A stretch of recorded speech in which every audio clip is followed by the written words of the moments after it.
Okay, Bruce Perry. Some of you have probably heard of him. He's a superhero to me, like superhero status, without a doubt. I've been obsessed with him for quite some time. I want to meet him. My aunt is actually has met him 2 or 3 times, and she says that he's full of himself. After today, you'll see why he's full of himself. Um, if you this I just put these quotes up. He has so many quotes out, and they're so powerful. Make sure you sign in, girls. I love this quote. The most powerful therapy is human love.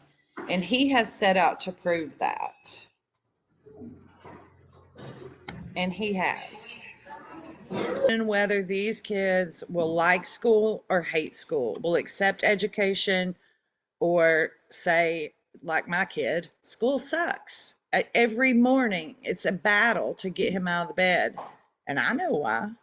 I mean, besides him being a teenager, he's hated it all his life, but all his life it's been a negative thing for him.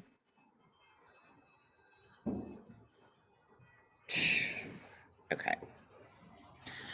Zoomers, if you cannot hear me, make sure that all of your buttons are correct. You know, the mute, make sure I'm not on mute.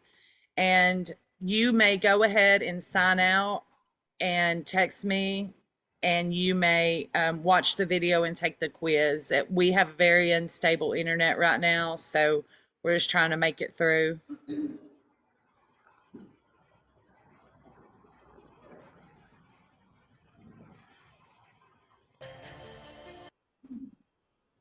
All right, so this is pretty cool. The reason he has become who he is, he had a good childhood. You know, mama was a dental hygienist, I think, and they had good income. But when he was 19 years old, he married the love of his life. And at that time, they were both in college at Northwestern. I think it was Northwestern. And he was studying random stuff, didn't really know what he wanted to do. Okay, Kennedy, for his life. And they lived at this little house on campus, first time marriage, 19 years old. And they got in an argument over something little that couples do. And she went to the church to pray. And she was murdered in a satanic ritual. They actually suspected it was him, but due to lie detector test, he was ruled out. You know how it can be. You see these crime shows, people get convicted when they're not guilty. Well, luckily, thank Jesus, he was good to go, because he has taken that and he's thrown his whole life into trauma. He has his MD and PhD. He is literally the top trauma scientist in the world.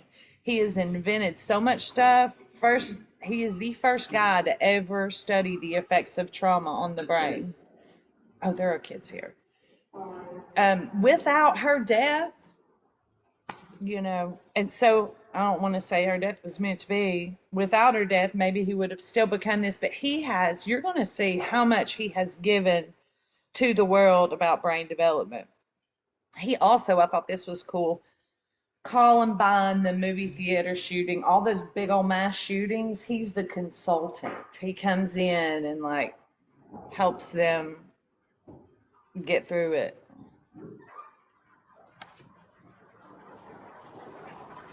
Hi.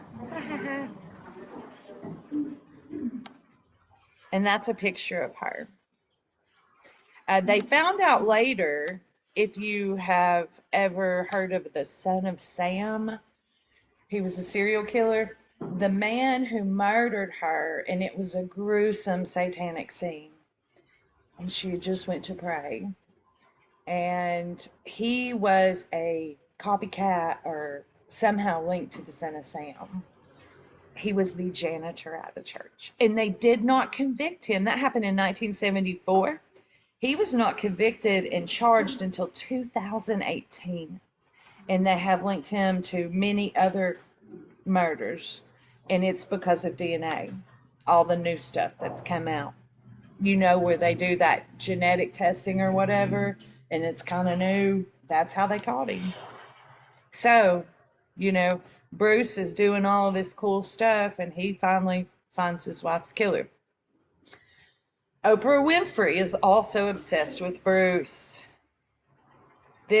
Wait, are you serious, Bruce? Because this is new stuff. You've heard me tell you, and you've heard all your life, the first 3 years are, what you do, age 0 to 3 is what matters most to me. And then through our trainings, we've discovered, oh, it's actually 9 months. 9 months is the key. Check this out, though. If I can get this message to the world, I will be so satisfied. People may be surprised or even shocked to learn that our brain development and decision-making patterns are shaped by the first few years of our life experiences. And, when I first started talking to you 30 years ago, we were talking about, we were doing a program called 0 to 6, what happens in those 0 to 6 years. Right. What I have since learned from our discussions is that it's not even, it is 0 to 6, but those first 2 months, which makes sense because anybody who has ever had a baby, been around a baby, knows anything about babies knows in those first couple of months, that baby is just taking in everything. They're like a sponge. Exactly. And you're saying in this book that if in the first 2 months, go ahead, explain it. All right. So this is it. This is the bing, bing, bing moment. Attention, everyone. All right. So first of all, I think, there's a lot of work that's shown that adverse experiences or traumatic experiences during development change your biology and make you at increased risk for heart disease, mental health problems, substance abuse, all kinds of bad things. But if you actually start to look at when those adverse experiences take place, it turns out that the most important time appears to be this first, the first start in life, the first couple of months. And so when we look at kids who have lots of adversity and few relational supports in the first 2 months of life, and then they get into a healthy environment, after only 2 bad months, they have worse outcomes than kids that have a good 2 months, and then something happens where all kinds of bad things happen, lots of trauma, lots of adversity. So, just to repeat for anybody who didn't hear, this is proven. It's been researched over and over. If a baby has a really bad 2 months and neglected and treated horribly, then at 2 months, foster parents come in, get that baby and give it everything, versus someone who's had an excellent 2 months and say their parents die and they are put in a horrible situation. The baby that had the first good 2 months and trauma thereafter had better outcomes than the other. And that, it's a miracle that we're able to know this stuff. And, when you think about it and you think, I know Melissa has examples of this, and I'm sure you guys know babies who have been in a similar situation, and you look at it and it makes sense. But, that's scary because of postpartum depression. And that's why people just need to get help, because, man, we are so overwhelmed in that first 2 months. It's scary. Oops. So he and Oprah wrote a book, The Boy Who Was Raised as a Dog. Oh, no, that's not the book that they wrote together. This is just Bruce's book. He helping teachers understand children's behaviors and levels of performances is this new neurosequential model in education that he has come out with. And I talked with my aunt about it yesterday.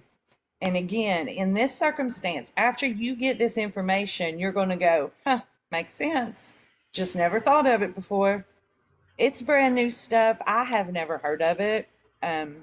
Just through my research, I was able to find it, and it is It's interesting. I've gotten you guys to the point through all the trainings to where you can handle regular behaviors. And I tell you all the time, there's these causes of behaviors, right? They're hungry, they're tired, they need attention, whatever.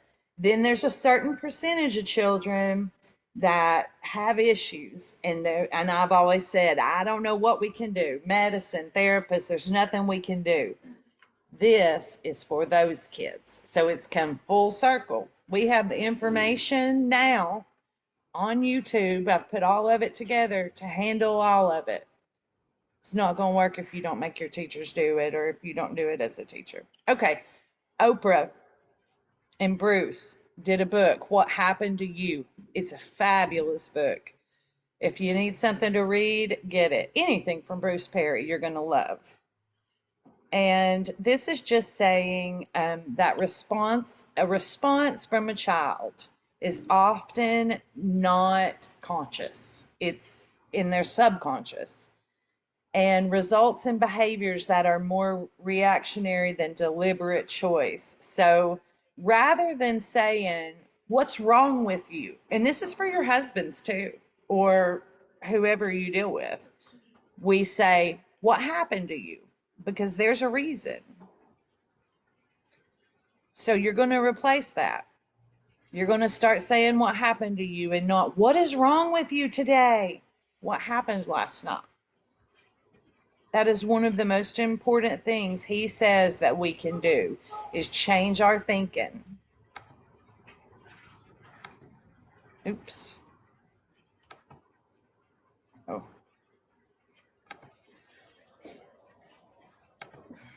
All right, neurosequential model. It sounds hard to understand, but neuro means the brain is involved. Sequential means in order.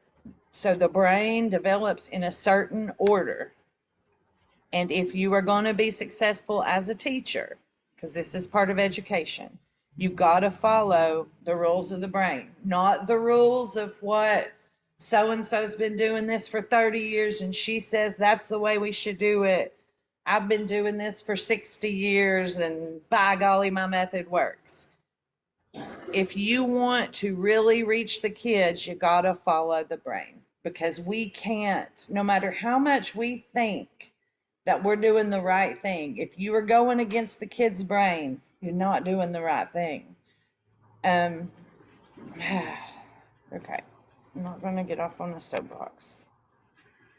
It is a trauma-informed approach, but it works for all kids. So this is for those kids we can't reach, but it's also for all kids. Every kid's brain develops and is organized from the brain stem, and then the development keeps going until it reaches that cortex, which is where we think, where we can have abstract thought. When normal techniques don't work, like everything first then boards, what's all the stuff that we do to try to picture schedules, all the things we put into place to try to get these kids doing right. When it doesn't work, we got to go to the brain. We got to look at the strength of that child's brainstem. So what is it that causes a weak brain foundation? It is, you can see my little thing up here. If there was no maltreatment, see all those purple things and blue things? I'll tell you what they are in a minute. This is, if there is maltreatment, there's something called myelin.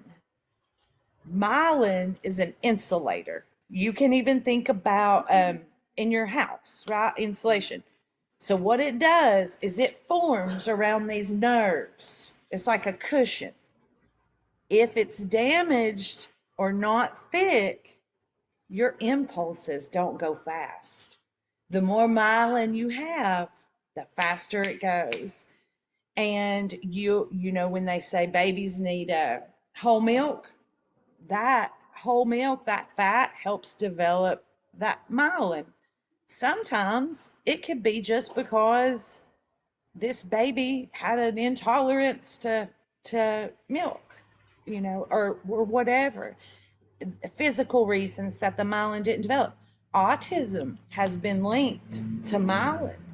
Um, so just remembering that it's not just maltreated kids, it is different things. We just got to know all this stuff. This is just a healthy brain. It goes like that.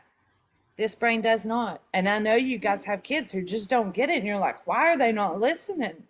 It's possible they don't have the brain to listen. Yeah, so a child's experiences also affect the rate and growth of myelin. So if you got a kid that's kept in a pen at home, constant, not a pen, a playpen, sometimes a pen. I mean, sometimes they're raised like dogs. If you don't want to know about that, don't Google it. Um, then their myelin's not going to be thick. So when you're looking at these kids and they've come from neglected homes and all of that stuff, just remember their brain is not working like the rest of these kids.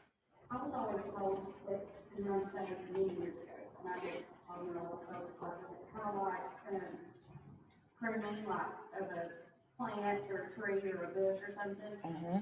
The more that you interact with them, the more that it grows. Blooms. But then if you don't, then it just dies. And once it dies, there's no, like as far as when a baby cries, you give that response. If they don't get that response, then eventually they just block that off. You're making me cry. Sorry. But that's what I was thinking of when I saw that. Yeah, and it's so true. And those windows of opportunities, that's true. Like if the baby doesn't get it and that window of opportunity to learn language or whatever closes, they're not going to get it. It's sad, but it is like a plant.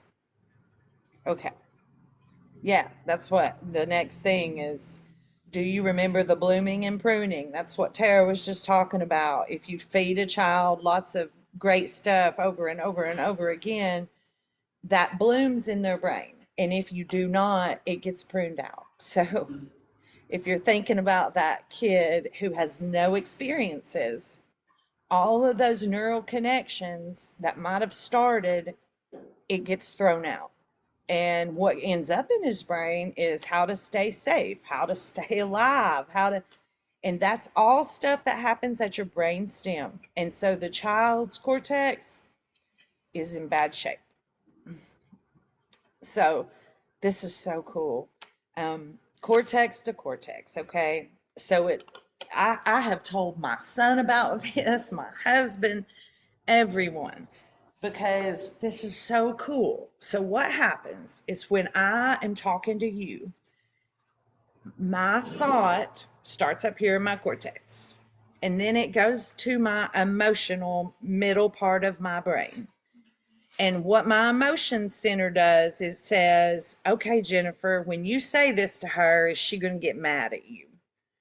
And then, or whatever, is she going to be happy?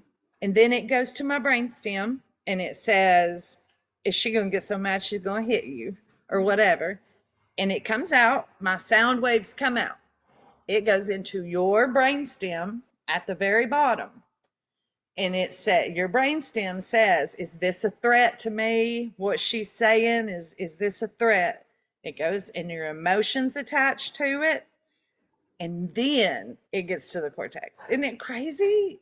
The process of that, but like I'm talking to you right now, like it happens so fast. So as a teacher, you formulate that idea in your cortex. It attaches feelings, determines safety, goes out. Student's brain stem, emotions, and then if the teacher's statement isn't stopped for safety right here or emotional well-being right here, then it'll go to the cortex. So if you're a teacher that's saying, why are you doing that? Stop. It stops. It don't get up here. Not crazy. I mean, it makes so much sense. And also that 7% of what you say are the words that you say. 38% is your tone of voice. 55% is your facial expressions. And my husband says to me all the time, it's not what you're saying. It's how you're looking at me and your tone. And he's right, you know. So it's just something to think about, because you're going to see right here what's going to happen. So we have that teacher process. I'm going to teach this math process, 1 + 2. I'm so excited. The kids are going to love this. They're not going to react badly. That statement goes out and goes to the child. All right. If she's doing it in a voice that is loud, or even in a happy, loud voice that could be anything like their traumatic experience or the dad or whatever, if there's anything linked to her statement, an abused child will say at the brainstem, her voice is loud, and then it'll get to their emotions, she's going to hurt me. And it's not that the child is actually going, okay, this woman's going to hurt me by teaching me a math problem. It's their brain that's trying to keep them alive and not experience what they experience with the abuse. Yeah, so if you're the most skilled teacher in the country, that stress reaction will still shut down the cortex and the child can't learn. So that's why we learn stuff like this. So we can be the best teachers in East Tennessee and get through to these kids. Now, here are just some little tidbits that also is good to know. Sometimes if you look at this scale, I had to watch a video to understand it all. We have just a regular old infant at the left side of the scale, all right? And then a full-grown adult at this side. So, disassociation is when you say, I'm checking myself out of this statement or this situation. Or when people go catatonic, they are disassociating. When you comply, you just give up. Like, that is, at that time, your body and brain are preparing for injury. You are in a defensive state. Your blood slows down. You're ready to get beat up. If you think about a woman that's held captive and she finally has helplessness and she just gives up, that's what disassociation will be like. Then you have arousal, and that's when on the other side of things you fight or you freeze or you do those things that's going to protect you. This is just a way to look at an infant's brain. If you go straight up, they are only capable of disassociation. They are only able to just be helpless because they don't have skills. As an adult, you should be able to fight, flight, or freeze. So a child is going to be right in the middle of that. So when you see these kids give up, a lot of the times, that is why they naturally, normal developing child, it has a 50% chance to just shut down because it's best for survival. So just think about that. When they give up, there's a reason. Oh, this is hard. Okay. So this line up here at the top, the curved top line, that is a vulnerable person that's been through abuse or maltreatment, sexual abuse, screaming, fighting, parents at home, arguing and they don't feel safe. That's your vulnerable line. Then you got your normal line, and then you got those people that are resilient, they have healed from trauma or haven't had trauma at the bottom. Okay? So the way it works is in a calm state, this is how our resilient people are. They're chill. This is normal. And then this is for the vulnerable. You go on up to alert when you're vulnerable. You see how it's working? And then so like if you're under stress, a very resilient person's still gonna be calm. A normal person is gonna be like, ooh, what's up? A vulnerable person is getting ready to go into terror. So that's how fast it happens. They just can't handle what we can handle. They immediately think the worst. And that's to keep them alive, their brain.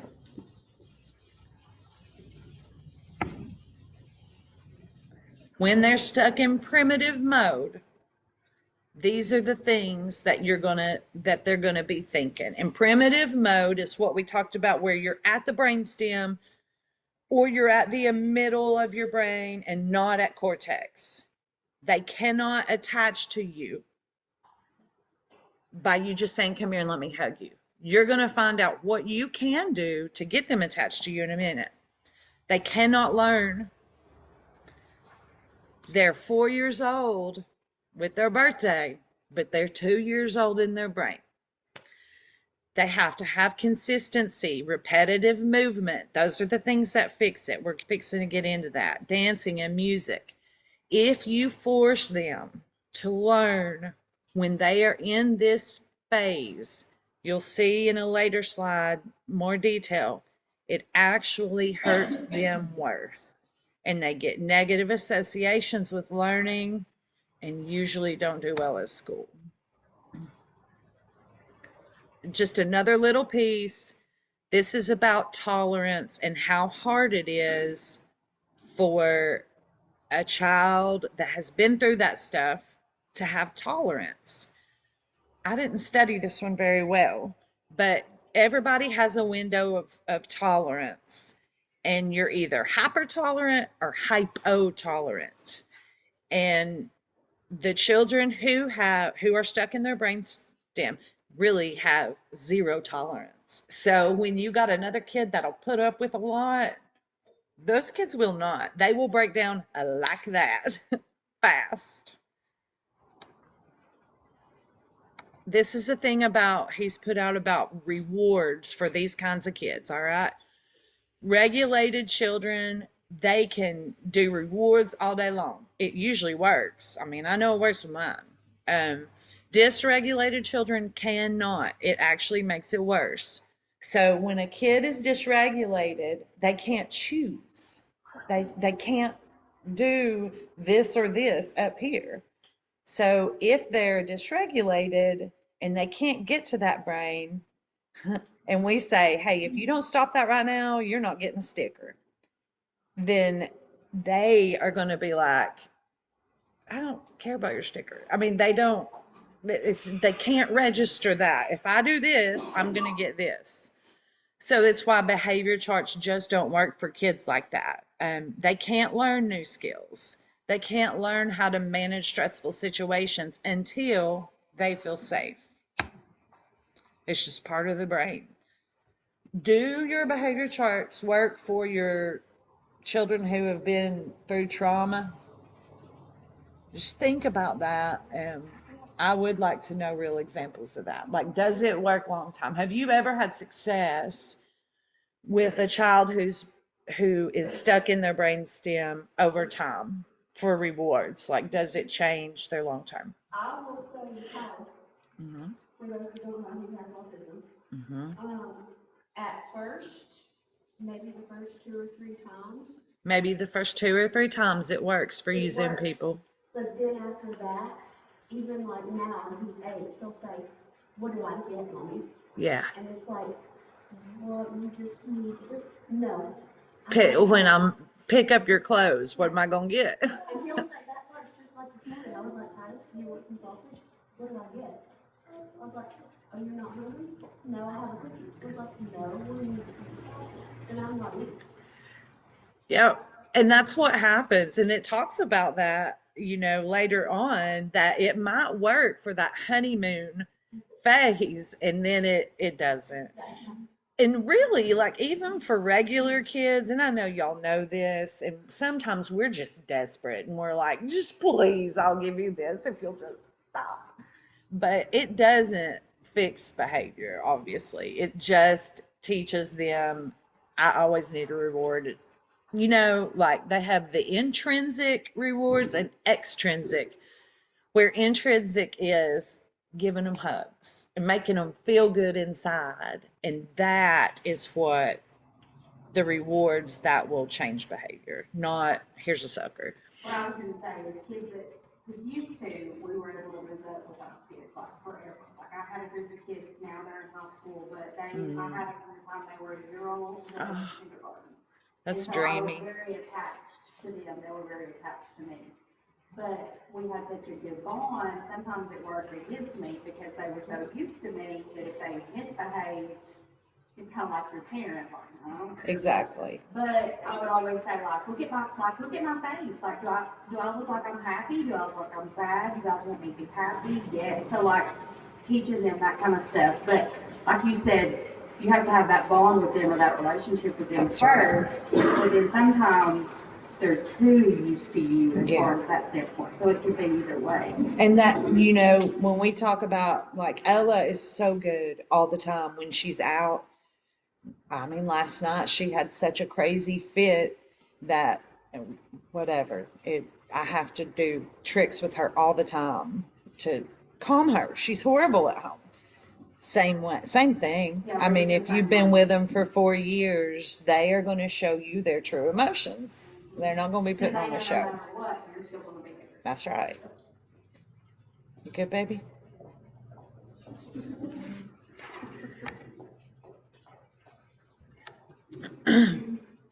All right, so this is a sequence of engagement. We're getting into how to get to those kids. Most of us, as parents and as teachers, we've just heard that the way to look at the behaviors is top down, which means we can reason with them about why they shouldn't do this behavior and how it's not kind. All right, so that's what most people do, even in kindergarten, public school system. We're getting the inside scoop that actually it's not possible most of the time. You have to go brain. Does that make sense to cognitive? So if you imagine this little triangle thing as a brain, first you got to regulate the kid, show empathy. Then you got to relate to that kid. Then you can reason rather than reasoning with them immediately. And, you know, we've been over this time and time again. If a kid is in a temper tantrum, nothing you say is going to register, not a thing. But I will share something with you. I started, you know, the conscious discipline ways of handling fits. Basically, to sum it up real fast, if you don't know, it is you keep your distance. Like if I'm doing it with you, I'll keep my distance from you. I breathe, I stay calm, and I say, Abby, I can tell you look frustrated. Is there anything I can do to help? All right. And at first, it takes forever because I started doing that with Ella like a year ago. And it was so hard to do at first. Sometimes it would be 30 minutes before she would finally collapse on me because I can't reason with her until she collapses on me. And last night, she started pitching a fit because, oh my gosh, it was something so ridiculous. And I did it. I got away from her. I said, you seem very upset. Can I help you calm down so we can talk through this? Within 60 seconds, she was in my arms. So, like, if you do it consistently, they immediately, their brain goes, she's going to help me calm down. And something real cool happened.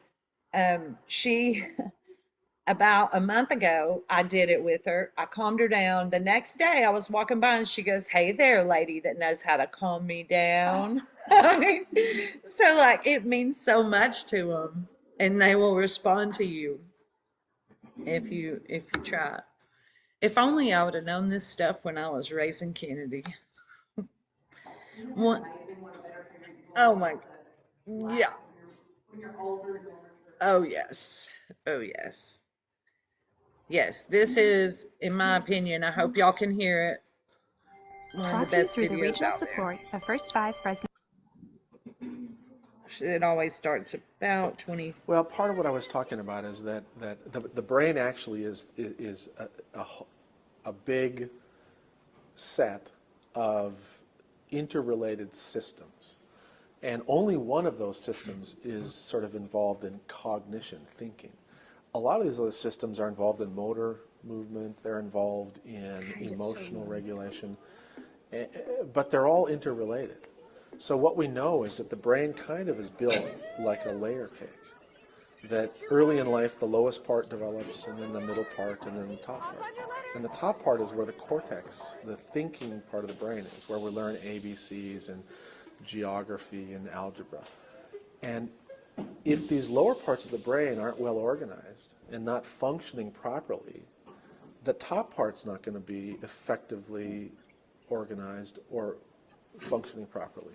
So if you have a child who hasn't had an opportunity to build in self-regulation, if they haven't had opportunities for social emotional development, the cognitive learning part is just going to be very inefficient. And so, ironically enough, the best way to make the top part of the brain receptive to learning is to make sure these lower parts of the brain are regulated. And one of the most effective ways to regulate lower parts of the brain is to take advantage of patterned, repetitive sensory experiences, like going for a walk, doing 5 minutes of jumping jacks, 10 minutes of listening to music. All of these patterned, repetitive sensory experiences literally quiet down these lower parts of the brain so that the top part of the brain can be receptive to cognitive input. And so what I'm recommending for people is that if you want a child to really be capable of learning a new concept, make sure that right before you introduce it, there's been an opportunity for the child to kind of regulate themselves. And regulate themselves by doing jumping jacks or jump rope or playing jacks with a friend or doing things that don't seem like learning. So we know that, when we did that flooded training, we know the only thing that will take a child out of being flooded and get their brain back to normal, this is even for normal kids, the only thing is sensory stuff, is touching, rubbing them, hugging them, letting them play with sensory things, music, wind, things that are senses that will wake up your brain. What he's saying is, especially for the trauma kids, repetitive, rhythmic things. Try before you do your lesson for the day. Do a nursery rhyme, do a clapping thing. So many examples. He said jumping jacks, just jumping. So I feel like that tip right there is worth the whole Saturday of training. Before you do your lesson, do rhythmic stuff, and that regulates the brainstem. Drums, which let's not go there, but rhythmic, cool things like that. Even a song that has A lot rhythmic of people are, oh drums. my gosh. All right.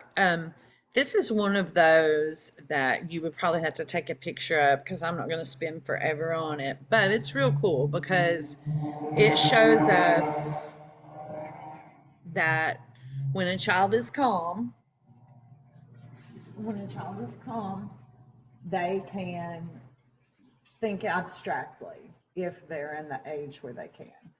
If they're at an alert status, like, okay, I'm watching what these people are doing kind of status, they can still learn new things. You just got to be careful because, boom, they can go at a stop that, boom, it's over. So when they're on alert, you got to be careful. If they're alarmed and, whew, I better get ready to run, this is all in their brain. That's where you get your daydreamers. Then we go into the point where we're at fear and terror, and that is your flight or fight. They won't remember anything that you taught them. They're literally on autopilot at that point when they're at terror. We have a lot of these kids. I mean, it's hard on y'all. I know. I remember when I was first here, some of my days at Rockwood with that group. Oop, what happened? With that group, um, oh, it's just so hard. So it's so good to know this stuff. And I knew a little bit back then, but I didn't know what I know now. Doing all this research for y'all and getting all these trainings together, it helps me just like it's helping y'all, you know. Um, I'm learning all this stuff with y'all. So actually, this training is probably going to be really short, but that's okay. It's powerful stuff. I know y'all are going to reflect on it. We are going to go through Bruce Perry's 6 R's. It is such valuable information. This is what he uses in that neurosequential model in education. These are his 6 R's that say if you do this, your life's going to be better. First, we all need to be understood. So even when kids are misbehaving, we can still engage with empathy and let them know you're not alone in this scary time. Sometimes they're scared when they're doing the things that they're doing, and they need to know. That's another phrase I love so much. You're safe. Sometimes you can just hold a kid and say, you're safe with me. You're safe at this center. And it, boom, like it just does something. This is sad stuff, y'all. Approach challenging behavior with curiosity and not judgment. That's hard to do, but we got to change our brains if we're going to help them. Asking a kid, how can I help you? Like I was telling you with Ella, gosh, we can get so much insight to what their brain is like. Always be thinking, what does my face expression look like? What is my tone? You know, I've heard Melissa, Bambi, Kim, all the ladies um, talk about tone, tone, tone, tone, tone. Tone is such a big deal. Um, you know, sometimes the abused had the mamas who were in, you know, that attachment style where they just are like this all the time. So that could be perceived as I'm gonna get beaten in a couple hours.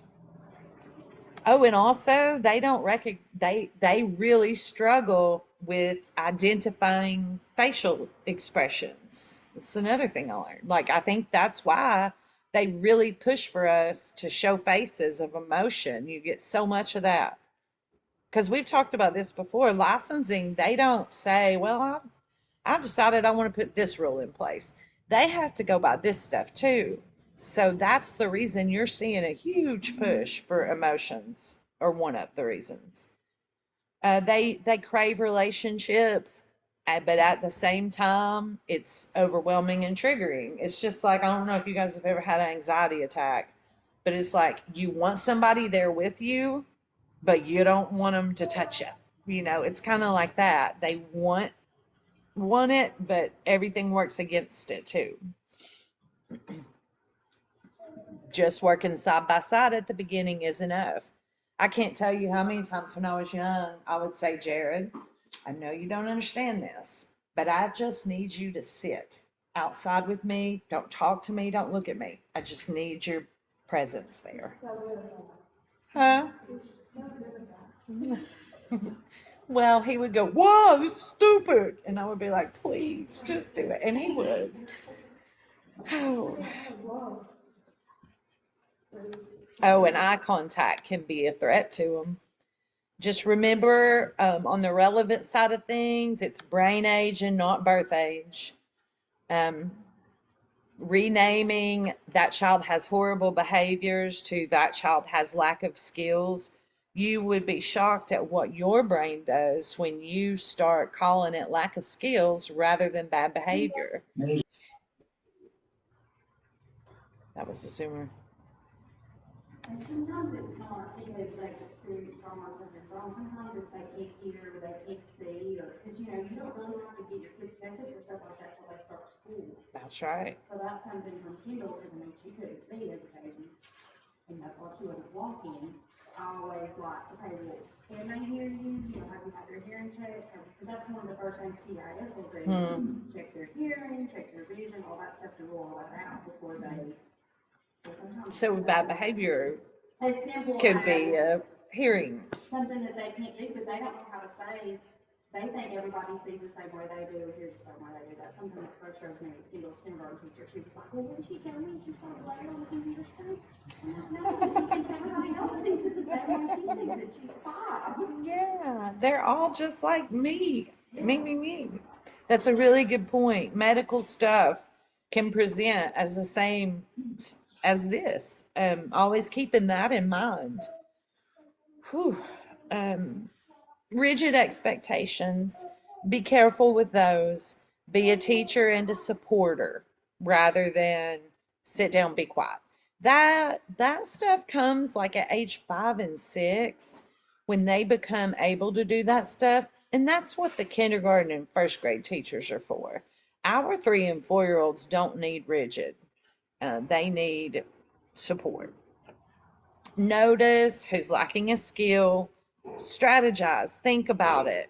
If you know that very loud stuff is going to make that one child break down, try to find another way.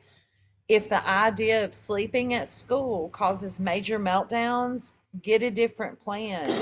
You also have to think about what does that child associations are a really big deal.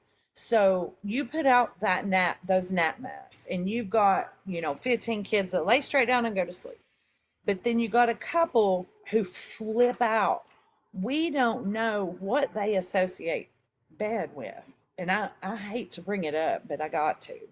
We don't know what they associate going to sleep with. It could be something as simple as mom comes in, shuts the door, turns out the light. It doesn't matter if you're scared, you're locked in your room. It's bedtime.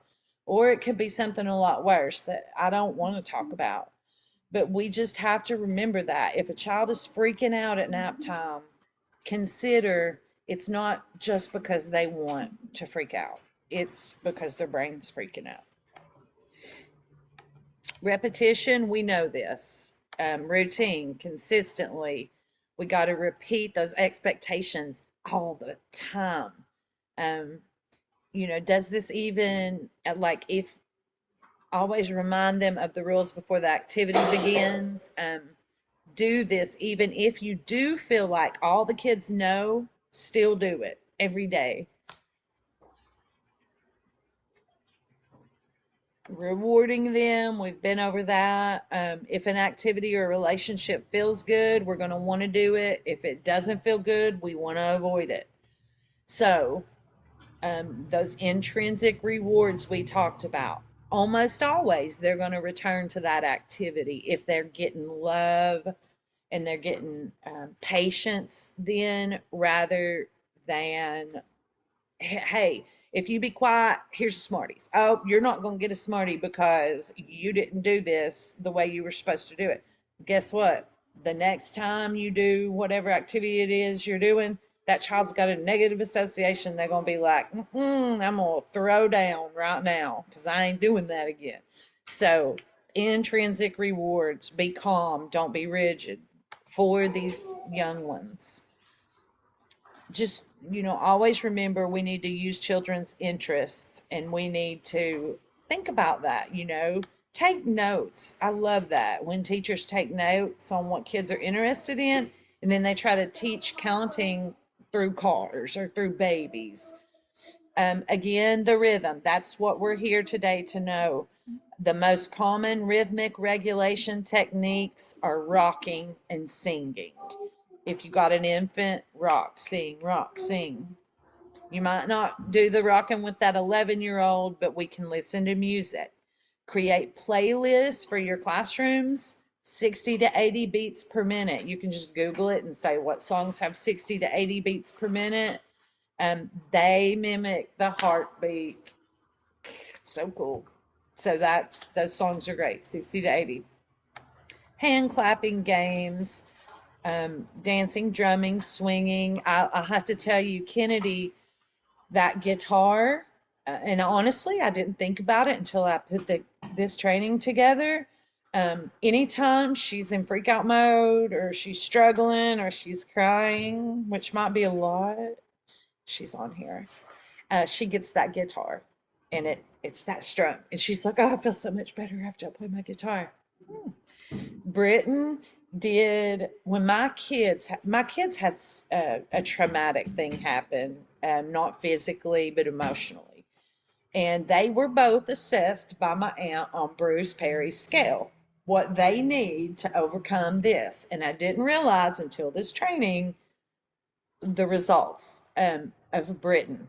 They said Britain needs to stay outside and dig and ride and whatever these outside hard work.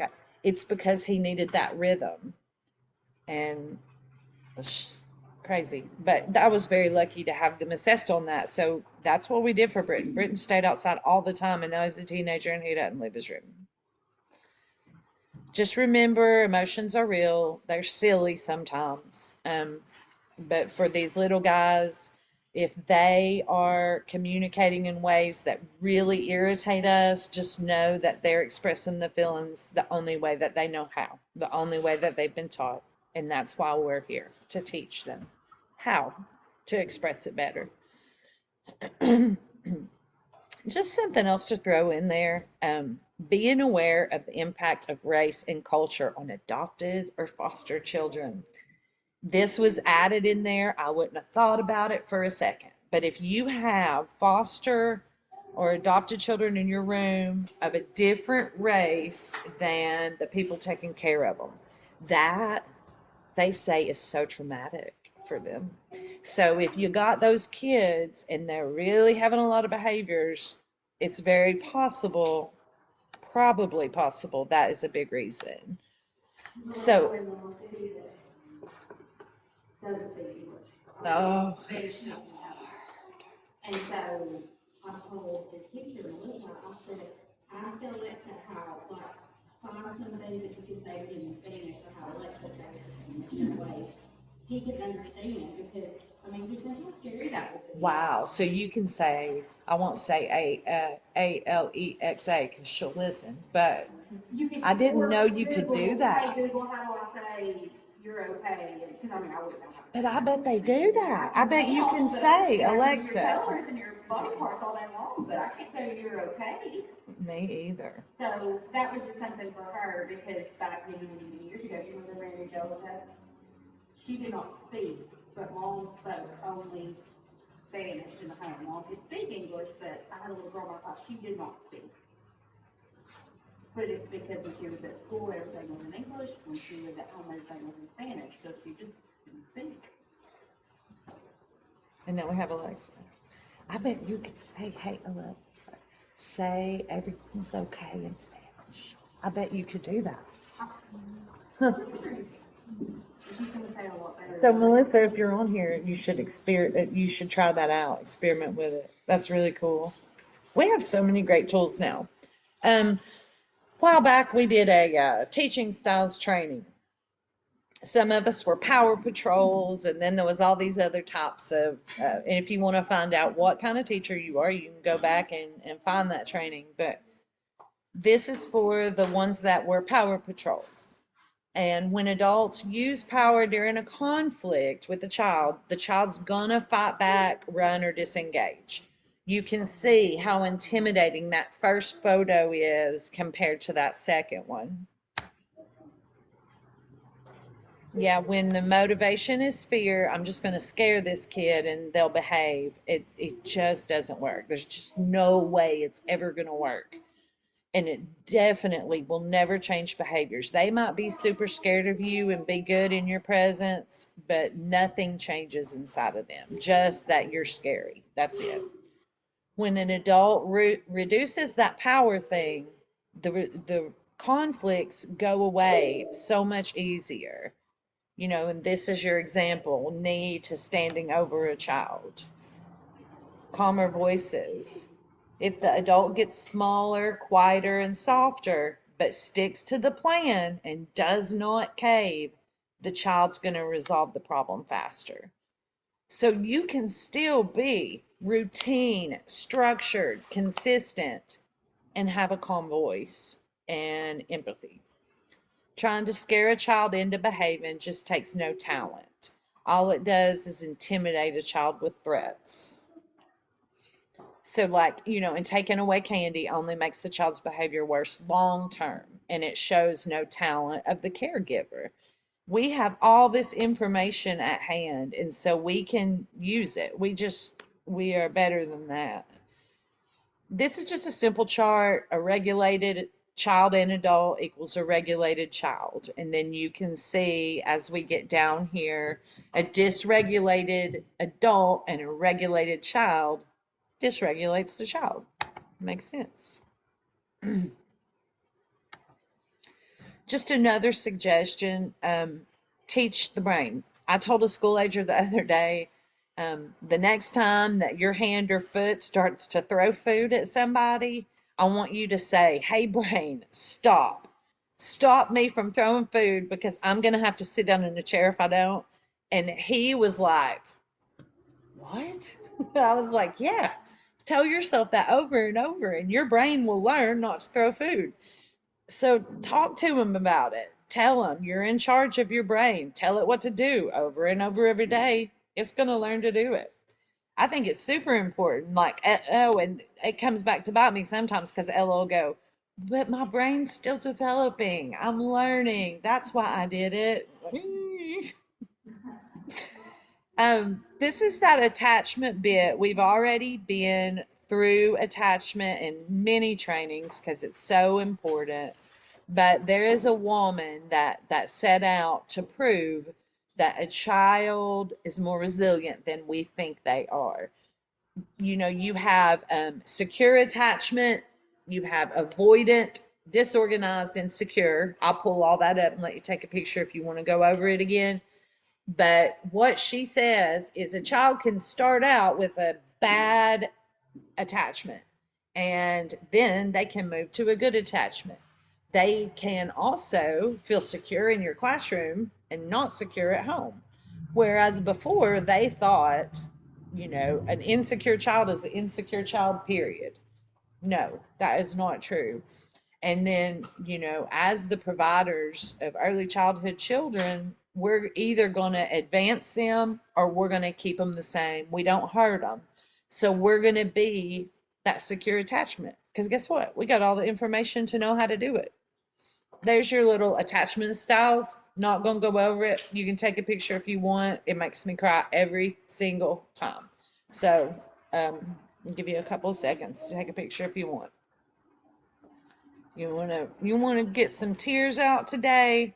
Google attachment style videos. Whew. Ugh. Okay, this is the end. Mr. Perry's voice is very low. It makes me sad. Brought But to you through the regional support want of you to First hear Five it. Fresno County, First Five Tulare County, and First Five One of the things that we know is so important about education is that most of it is really self-motivated. And lifelong education is absolutely self-motivated. And we don't really want to just create children who pass tests on, we want to create children who are going to be self-motivated, creative, hardworking, and will be interested in learning for a lifetime. So what you want to do is make an association, a connection for the child between learning and fun. And the best way to do that is the first time they're introduced to formal learning is make sure that it's enjoyable. Make sure that they like it. Make sure that they see that learning a topic can be exciting, it can be gratifying, it can make you feel more confident and comfortable.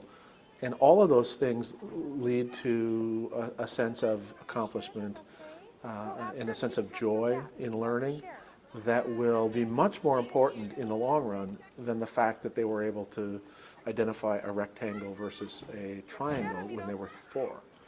It's okay. We got the gist. All of that cognitive stuff. I mean, the great thing about the brain is that the cognitive part of the brain, the cortex, can change for your whole lifetime. And so you can learn cognitive things when you're 95 years old, which means really that if a child comes into first grade and they like school and they feel comfortable in school and they're able to listen and they know how to share and they have some decent social skills, they can learn to read just like that. So if they don't know how to read in the first grade, it doesn't really matter if they have all these other things. But if you have a child who's sort of been taught to read, but it hasn't been fun, and they don't like school, and it hasn't been exciting or interesting, in the first grade they're going to pass that reading test, but they're going to hate school. And that's part of the mistake I think we're making now in a lot of our early educational programs, is that we are losing sight of the real goal. The real goal isn't to pass a test in the third grade. The real goal is to create children who are productive and curious and capable of continuing throughout their whole lifetime being really positive, contributing members of our culture. Yeah, he is. I hope that this training has made you really see how great he is. He's amazing. He teaches us so much. He's the real deal. There are no opinions there. He's just trying to help because he had major trauma. But that, I think that's a statement that he just made is so important, and we need to know, if you send a kid to kindergarten who is socially and emotionally developed, and you have spent time connecting with that child and teaching them how to reason through play, that's when they're going to be successful at kindergarten. It's not checklist. It's not, because we've done this surface deep learning. We can prepare a child to pass a test when they start kindergarten, but we really need to be preparing a child to pass that test, but more importantly, getting them to where when they hit third grade and they learn all this new information, they know how to think deeply, they are balanced. And we know how to do that. All those trainings that we've done teach us how to do that. I hope y'all have a